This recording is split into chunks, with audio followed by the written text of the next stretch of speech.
Okay. Now I'm explaining you sequences of a real numbers. What is sequence? Sequence होता क्या है? ठीक है? Sequence क्या होता है? A sequence of elements of any non-empty set. Non-empty means जिसमें कोई ना कोई elements हो. Non-empty set S is defined through a function from n to s. N this stands for natural number and s is stands for any set of numbers. कोई भी set हो सकता है वो. ओके तो जैसे कि f कोई फंक्शन है, अगर मान लीजिए f फंक्शन ये हमारा सेट n है, ये हमारा s, n से s में कोई मैपिंग गई है, तो जो f होता है फंक्शन डिफाइंड हो रहा है, वो सीक्वेंस मिलता है उस फंक्शन के एलिमेंट्स. फंक्शन के एलिमेंट्स मतलब क्या हुआ कि जैसे कि इसमें आपने कोई भी एलिमेंट ले लिया f1, इसमें आपने नेचुरल नंबर है, नेचुरल नंबर 1 2 3 4 ऐसे होता है, f1 कॉमा f2 कॉमा, तो ये सीक्वेंस मिलेगा. ये हमें जो मिलता है फंक्शन 1 इसमें मैप करेगा यहाँ पे, तो f1 f2 f3 जो हमें फंक्शन मिला है इसे बोलते हैं हम लोग सीक्वेंस. ओके अगर हम s को रियल नंबर ले लेते हैं, s को अगर हम रियल नंबर्स का सेट लें, यहाँ पे s अगर हमारा रियल नंबर्स है तो ये रियल नंबर्स मान लीजिए हमारे x1 x2 x3 इस टाइप से है अगर, तो ये रियल नंबर में मैप कर रहा है, तो f1 की वैल्यू क्या हो जाएगी x1, f2 की वैल्यू x2, f3 की वैल्यू x3 सपोज. ओके तो ये जो सीक्वेंस है इसको बोलते हैं रियल नंबर का सीक्वेंस, तो इसे सीक्वेंस ऑफ रियल नंबर्स बोलते हैं. ठीक है, ऐसे हमने एक एग्जांपल लिया है 1/2 की पावर. इसको से लिखने का ढंग क्या है, ये हमने ऐसे इसका एक फॉर्म है लिखने का, जस्ट लाइक कि अगर हम इसको ऐसे भी लिख सकते हैं, या तो हम an nth term, xn stands for the nth term of the sequence. Okay पहली टर्म है x1, f1 को अगर हम x1 कह रहे हैं, f2 को हम x2 कह रहे हैं, f3 को अगर हम s3 कह रहे हैं.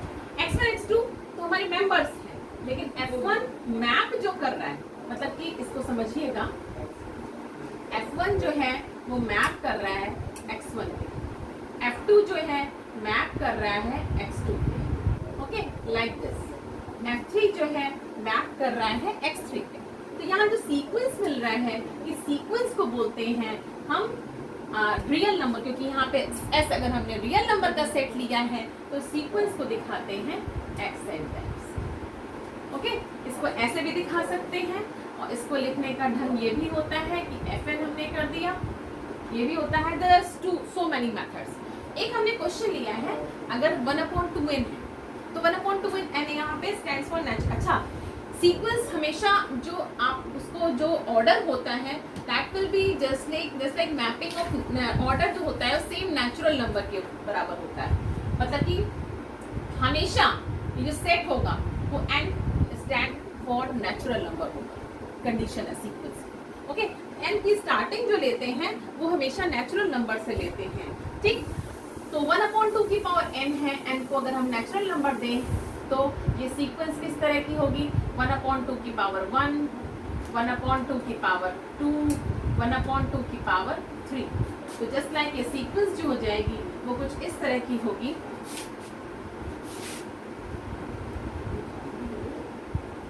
जैसे कि आपने यहाँ पे 1 लिया तो ये आएगा 1/2, यहाँ 2 लिया तो ये आएगा 1/2 की पावर 2, यहाँ पे 3 लिया तो 1/2 की power 3. So this is the sequence. तो ये हमारा एक तरह से सीक्वेंस का एग्जांपल है 1/2 की पावर n.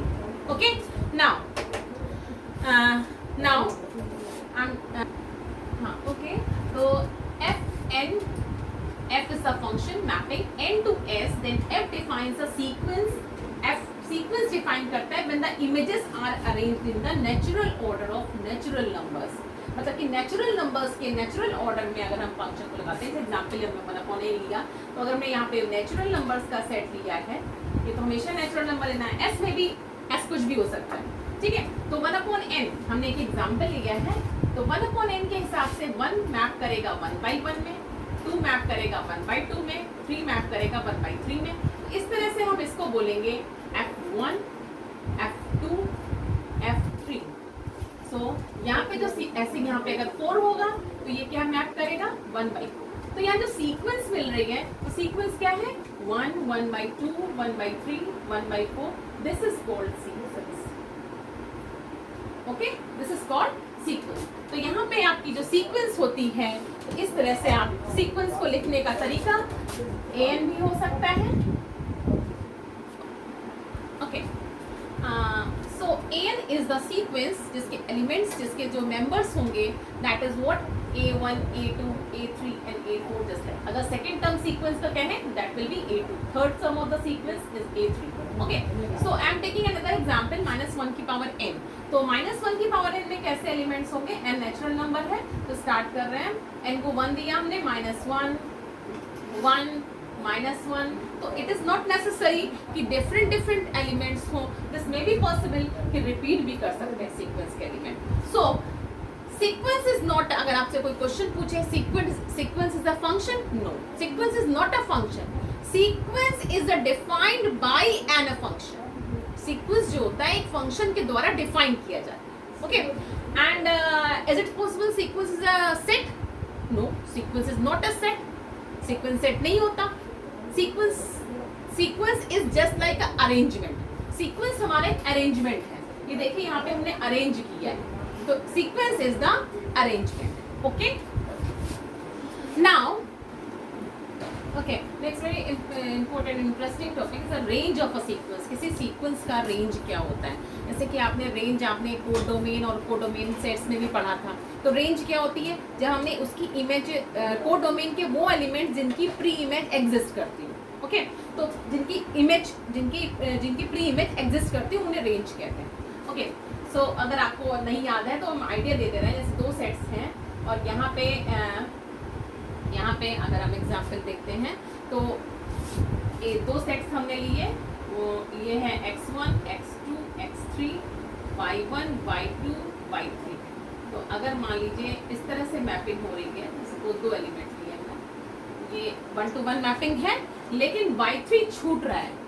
सो y3 हमारा कोडोमेन में तो है, बट y3 हमारा रेंज में नहीं होगा, क्योंकि y3 की प्री इमेज एग्जिस्ट नहीं कर रही. सो रेंज के एलिमेंट वो होते हैं जो जिनकी प्री इमेज एग्जिस्ट करती है. Okay, this is the range.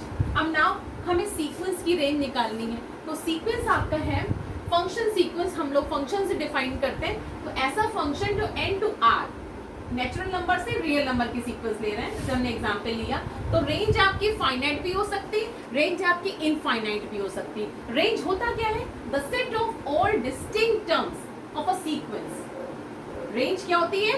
एक हमने सेट बनाया, उसके डिस्टिंक्ट एलिमेंट्स लिए हमने, रिपीट कर रहे हैं तो उनको भी हमने एक बार लिखना है.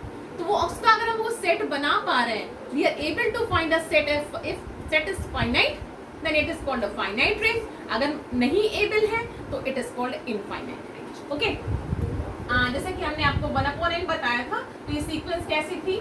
1, 1/2, 1/3, 1/4, एंड इसमें देखिए इनफाइनाइट टर्म्स आ गए. तो ये आपकी, क्योंकि यहाँ पे बढ़ती हुई नेचुरल नंबर देख दोगे तो लास्ट में इनफाइनाइट आएगा, तो इट गोज टू इनफाइनाइट. इसको आप काउंटलेस हैं, काउंट नहीं कर पा रहे हो, तो it is a infinite range. Okay, this is, इसमें इसके ये कैसी सीक्वेंस है? -1, 1, -1. अगर इसका सेट बनाओ तो इसकी ऐसे ही बढ़ते, ऐसे ही आपका इस सीक्वेंस इस टाइप की होती जा रही है. अगर आप डॉट डॉट डॉट, अगर आप इसका सेट बनाओ, सेट मीन्स कर्ली ब्रैकेट में होता है, तो दो ही एलिमेंट है इसमें. भाई इसका सेट बनाइए अगर रेंज का, तो इसमें दो ही एलिमेंट है, -1 और 1. तो ये जो है, क्योंकि हम काउंट कर ले रहे हैं, दो ही एलिमेंट है, सो ये इसकी रेंज है वो finite. Okay, so this is the finite. Okay, ये 4 एलिमेंट मींस 4 कांस्टेंट. तो अगर आप सेट बनाइए तो सिर्फ एक सिंगलटन सेट 4 आएगा. So this is the also the finite. Okay, now अब अगर हम नेक्स्ट क्वेश्चन लेते हैं, An is the set whose elements are -3, -2, -1, 0, 1, 1, 1, 1, 1. Repeat कर रहा है. तो अगर इसका आप सिंगलटन सेट बनाएंगे तो रिपीटिशन जो हो रहे हैं टर्म्स, उनको आप सिर्फ एक ही बार लिखोगे. ओके, आप कोई भी हो सकता है यहाँ पे सेट मेंबर्स कोई भी, तो एक ही बार लिखोगे. तो इसको हम लोग कह सकते हैं this is the finite range. Okay, ये फाइनाइट रेंज है क्योंकि 1 1 1 1 रिपीट होता जा रहा है। तो अगर इसको खत्म कर दिया हमने यहाँ पे, तो हम इसको काउंट कर सकते हैं। तो जिसको हम काउंट कर सकते हैं, हमने 1 को देखिए एक ही बार लिखा, ऐसा नहीं यहाँ पे 1 आता जा रहा है, हम डॉट डॉट बना दिया। डॉट डॉट का मतलब ही है कि 1 को हमने, अच्छा यहाँ पे जब हमने कर्ली रखा -3 -2 -1 कैसी भी सीक्वेंस होगी 1 1 आता जा रहा है, लेकिन 1 चाहे इनफाइनाइट टाइम्स आ रहा हो, बट 1 को हम एक ही काउंट करेंगे। क्यों? यहाँ पे डेफिनेशन देखिए, the set of all distinct terms. Distinct terms इसमें 1 आया चाहे इनफाइनाइट बार हो, लेकिन इसको काउंट हम एक ही बार करेंगे। तो we can find the finite set of the range. So this is the finite range. Okay, so this is the examples of infinite range and finite range. Okay, so I am taking another example.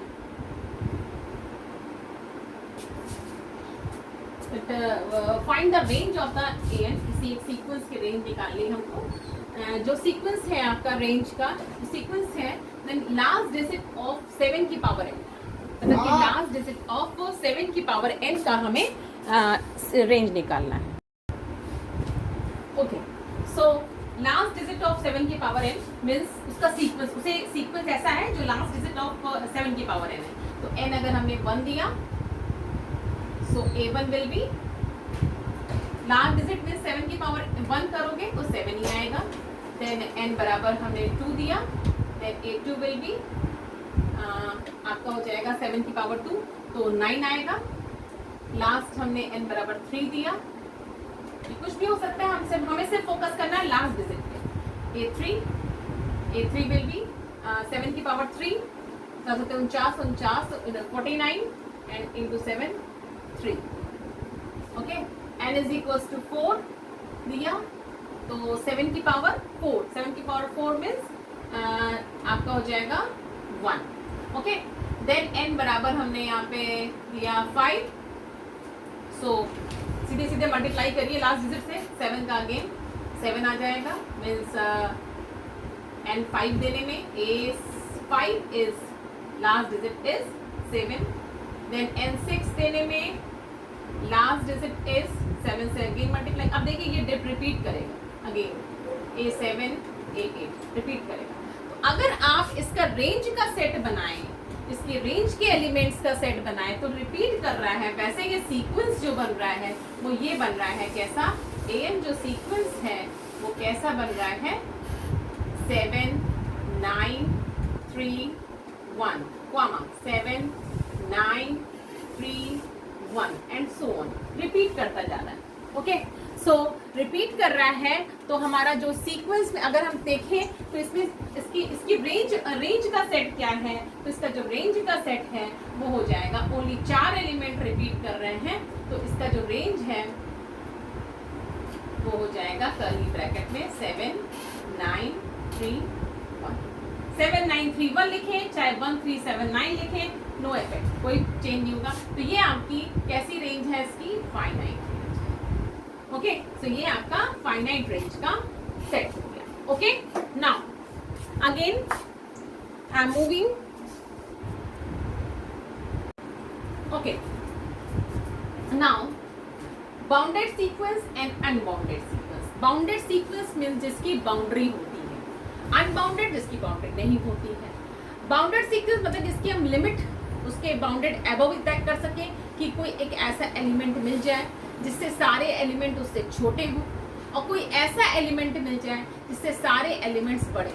जरूरी नहीं है कि वो element उसके अंदर exist करता हो।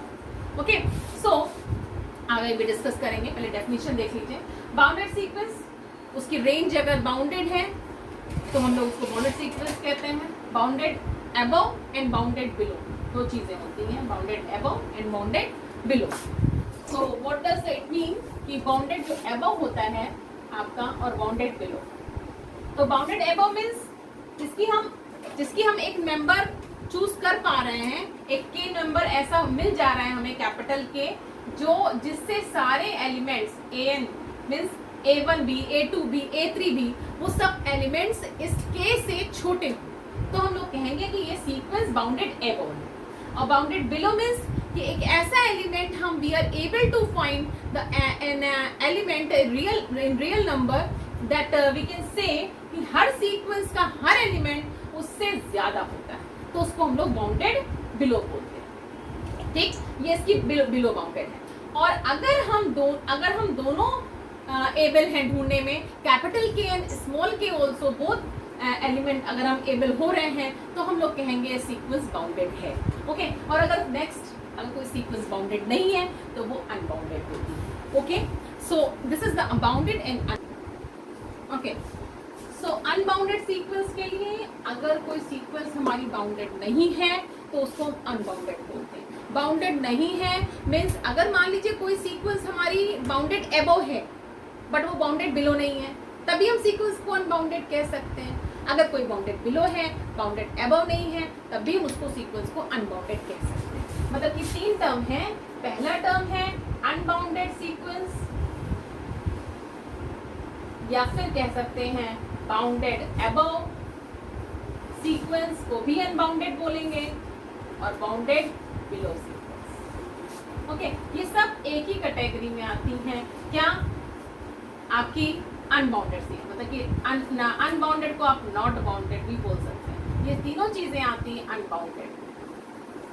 ठीक है, अगर कोई सिर्फ बाउंडेड एबव हो रही है तो बाउंडेड बिलो नहीं है, तो भी हम इसको अनबाउंडेड ही बोलेंगे। ओके, हमने कुछ एग्जांपल्स लिए हैं 1/n, -1 की पावर n एंड 3 की power n and -n²। Okay, ये हमने एग्जांपल्स लिए हैं। तो इन एग्जांपल्स को हम सबसे पहले हम सीक्वेंस ले रहे हैं, हम प्रूफ करने जा रहे हैं कि अनबाउंडेड है कि बाउंडेड एबव है, बाउंडेड बिलो है, व्हाटएवर। 1/n सीक्वेंस है, तो ये सीक्वेंस में एलिमेंट्स कैसे होंगे? 1, 1/2, 1/3, 1/4 एंड सो ऑन। ऐसे ऐसे करते करते 1/1 लाख, 1/1000, 1000, 1 लाख, ऐसे करके ये अगर हम ध्यान दें तो इट गोज टू 0, क्योंकि 1/इन्फिनेटिव पे जाएंगे अगर हम, तो 1/इन्फिनेटिव आपका 0 दे देगा। जैसे जैसे नीचे बढ़ेगा वैसे वैसे वो 0 की तरफ टेंड करता जाएगा। Okay, so in this sequence we can say कि यहाँ पे हर एलिमेंट 1 से छोटा है। भाई आगे देखिए, अब 1 से छोटा होते जा रहा है बट 0 से बड़ा है, तो यहाँ पे तो हम क्लियरली कह सकते हैं कि ये जो सीक्वेंस है वो आपकी 0 से बड़ा है हर एलिमेंट, और 1 से छोटा है। 1 इंक्लूडेड है, इसलिए इसमें इंक्लूजन का साइन, इक्वलिटी का साइन, इक्वलिटी लगा सकते हैं। और 0 क्योंकि इंक्लूडेड नहीं है, क्योंकि इन्फिनेटिव हम सोचते हैं, कहते नहीं हैं, इसलिए हमने इक्वलिटी यहाँ नहीं लगाई। तो ये तो हमें साफ साफ इसकी लोअर बाउंड, इसकी lower it is bounded below, ये बाउंडेड बिलो भी है बाय 0 एक ऐसा एलिमेंट है जिससे सारे एलिमेंट बड़े, तो उसकी बाउंडेड बिलो 0 है, एंड बाउंडेड एबव भी है। ये जरूरी नहीं है कि वो एलिमेंट उसके अंदर एग्जिस्ट करे। ओके, सो बाउंडेड बिलो बाय 0 है और बाउंडेड एबव बाय 1। तो ये सीक्वेंस हमारा आपका ये सीक्वेंस हमारा कैसा है? ये बाउंडेड एबव भी है और बाउंडेड बिलो भी है। So this is called what? Bounded sequence. Bounded. Now, another example is -1 की पावर n। तो -1 की पावर n हमने लिया, ये कैसी सीक्वेंस होगी? -1, 1, -1, 1 एंड सो। ठीक, तो देखिए यहाँ पे तो सबसे पहले हमको दिख रहा है, यहाँ पे 2 ही नंबर हैं, -1 इन इक्वलिटी का साइन, और 1 2 ही एलिमेंट है, -1, 1। तो ये सीक्वेंस तो स्ट्रेट फॉरवर्ड बाउंडेड होगी, बाउंडेड एबव भी है और बाउंडेड बिलो भी है। नेक्स्ट सीक्वेंस है हमारा 3 की पावर n, 3 की पावर n, और लास्ट है -n²। Okay, so this is the question, -3 की पावर n मीन्स 3 की पावर 1, 3 की पावर 2, 3 की पावर 3, 3 की पावर 4 एंड सो ऑन। ठीक है, देखिए इट गोज टू इन्फिनेटिव, ये इन्फिनेटिव की तरफ टेंड कर रहा है। तो इसका मतलब कि हम इसकी बाउंडेड एबव मीन्स ऐसा एलिमेंट नहीं ढूंढ पा रहे हैं जिससे सारे एलिमेंट जिसके अंदर आते हों, मतलब कि सारे एलिमेंट उससे छोटे हों, ये एलिमेंट हम लोग नहीं ढूंढ पा रहे। लेकिन हम ऐसा एलिमेंट ढूंढ ले रहे हैं जिससे सारे एलिमेंट बड़े हैं, जैसे कि यहाँ पे an जो सीक्वेंस है उसमें सारे एलिमेंट इक्वलिटी लगा दी हमने, लेकिन हम we are not able to find कि किस एलिमेंट से सारे एलिमेंट छोटे हैं। ओके क्योंकि इन्फिनेटिव को हम लोग रियल नंबर लेते हैं, कैपिटल के और के जो बाउंडेड एबव और बाउंडेड बिलो है वो आपके रियल नंबर्स होते हैं, तो यहाँ पे हम इन्फिनेटिव नहीं कह सकते हैं, तो we are not able to find bounded above नहीं है ये, तो ये बाउंडेड बिलो सीक्वेंस है, दिस इज बाउंडेड बिलो। ये बाउंडेड बिलो हम इसकी ढूंढ ले रहे हैं, बट हम इसका कैपिटल के नहीं ढूंढ पा रहे, तो it is called unbounded sequence, क्योंकि अगर बाउंडेड एबव नहीं है तब भी उसको अनबाउंडेड बोलते हैं, तो ये बाउंडेड बिलो बाई 3। ओके इसी तरह से -1 स्क्वायर, -2 स्क्वायर, -3 स्क्वायर। ओके अब इसमें देखिए it goes to minus infinitive, ये हमारा माइनस इन्फिनिटिव की तरफ जा रहा है। ओके सो यहाँ पे सारे एलिमेंट आपके देखिए, तो ये आपका आएगा -1, ये -4, तो ये देखिए कैसा सीक्वेंस है, -1, -4, -9 एंड सारे एलिमेंट कम होते जा रहे हैं, किससे कम होते जा रहे हैं, -1 से। तो यहाँ पे ये सीक्वेंस जो है वो उसकी बाउंडेड एबव मीन सारे एलिमेंट इसके आपके -1 से कम है। Okay so all the element less than और इक्वल टू -1। ओके तो यहाँ पे आप एबल हैं कैपिटल के ढूंढने में, कैपिटल इसी को सुप्रीमम बोलते हैं, इसी को इन्फीमम बोलते हैं, जैसे ये इसका इन्फीमम है, 3 से सारे एलिमेंट छोटे हैं, 3 के बराबर या 3 से सब एलिमेंट इसमें जो है इस सीक्वेंस के वो छोटे या बराबर है, तो इसको इन्फीमम बोलेंगे और इसको सुप्रीमम बोलेंगे। ओके तो ये दिस इज कॉल्ड, इसी में आप लोग समझ सकते हैं कि इसको इन्फीमम बोलते हैं, इन्फीमम, और इसको बोलेंगे सुप्रीमम। सुप्रीमम मतलब कि you are able to find one of the element जिसके सारे एलिमेंट इससे छोटे हैं, तो आप बाउंडेड एबव इसकी ढूंढ ले रहे हो बट बाउंडेड बिलो नहीं ढूंढ पा रहे हो, तो this is also unbounded. Okay ना, तो ये तो आपकी सीक्वेंस आपको समझ में आ रहा होगा कैसे कोई सीक्वेंस अनबाउंडेड या बाउंडेड